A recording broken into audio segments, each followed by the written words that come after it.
আপনি কি আদা চাষ করছেন বা আদা চাষ করতে যাচ্ছেন? আপনি কি নতুন উদ্যোক্তা?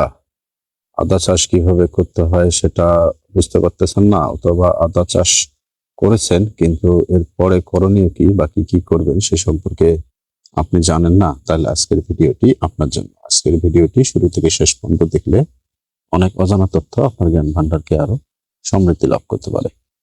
আসসালামু আলাইকুম। JNA এগ্রোর পক্ষ থেকে আপনাদের সকলকে জানাচ্ছি আন্তরিক অভিনন্দন এবং শুভেচ্ছা। যেটা দেখাচ্ছি সেটা আমার এই যে সুপারি বাগান। এটা হচ্ছে পুরোটাই সুপারি বাগান।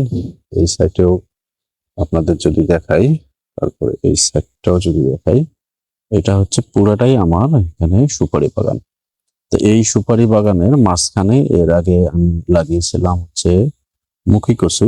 যদিও কচু খুব একটা ভালো হয়নি, তারপরও আমি ট্রাই করতেছি আর কি, হলো সুপারি বাগানের ভিতরে বা ছায়াযুক্ত স্থানে কি কি চাষ ভালো হয় সেটার বাস্তব অভিজ্ঞতা নেওয়ার জন্য।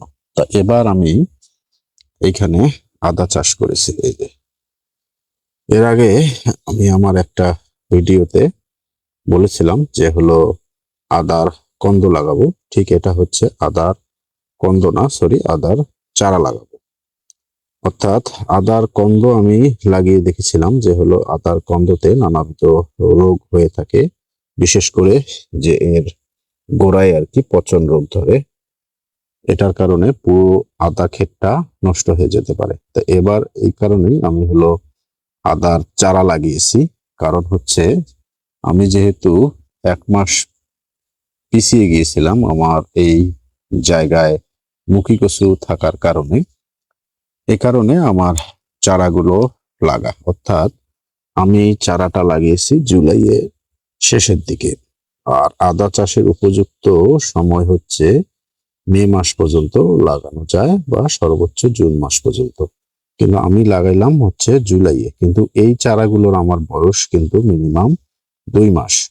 কাজেই সেই হিসাব করলে আমার আদার যে চারা আমি লাগিয়েছি সেটার সময়টা মোটামুটি ঠিক আছে, খারাপ না, সময় ঠিক আছে। এখন গাছগুলো কেবল হলো ছোট, কেবল তার নিচ থেকে আর কি শিকড় গুলো ছাড়তেছে এবং এটা ধীরে ধীরে আস্তে আস্তে হয়তো বড় হতে থাকবে।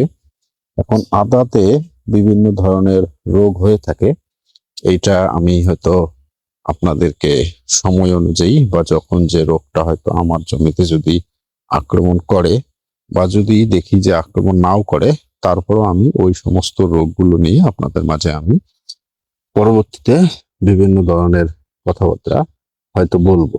আপাতত আমার এই গাছগুলো যেহেতু এখনো তার পরিপক্ক শিকড় ছাড়েনি, এই কারণে এখন আমি এখানে আপাতত কোনো কিছুই স্প্রে করতেছি না। শুধুমাত্র ছত্রাকনাশক আর কি স্প্রে করেছিলাম, তাও হলো একবার। তাই ছত্রাকনাশক বৃষ্টির পরে স্প্রে করতে হয়, আমিও সেজন্য শুধুমাত্র ছত্রাকনাশক স্প্রে করেছি। এখন এর পরবর্তীতে এটার রোগের উপর বা এটার বিভিন্ন ধরনের আর কি রোগ দেখা দিলে সেটার উপর হয়তো নির্ভর করতে পারে যে এখানে কি পদ্ধতিতে বা কি আমি প্রয়োগ করব। সুপারি গাছে আদা চাষের কিছু সমস্যাও থাকে, যেমন এই যে সুপারির যে ফলগুলো থাকে, এগুলো হলো পাতাগুলো থাকে, এগুলো পড়ে যায় অনেক সময়। এই যে আদার এই গোড়াটা ভেঙে যেতে পারে, এইদিকে একটু হলো সতর্ক থাকতে হবে যাতে সুপারি গাছের এই খোলগুলো পড়ে বা পাতাগুলো পড়ে এই আদাকে আর কি আপনার নষ্ট করে দিতে না পারে। সেটা আপনাকে সব সময় একটু খেয়াল রাখতে হবে। যেমন এইদিকেও এই যে সুপারির একটা পাতা পড়ে আদা গাছে কিছুটা হয়তো ক্ষতি করার চেষ্টা করতেছিল। সেটা যদি আপনারা সময় বুঝে সবকিছু আর কি পরিষ্কার করেন, তাইতে হয়তো এটার কোনো সমস্যা ইনশাল্লাহ হবে না। এই মোটামুটি অবস্থা। আমার গাছগুলো এখন পর্যন্ত ভালো আছে, সুস্থ সবল আছে। এটার পরবর্তী আপডেট আপনাদের মাঝে আমি ইনশাল্লাহ যথাসময় শেয়ার করার চেষ্টা করব। আজকের ভিডিওটি যদি ভালো লাগে থাকে লাইক কমেন্ট শেয়ার করে সকলকে দেখার সুযোগ করে দিবেন।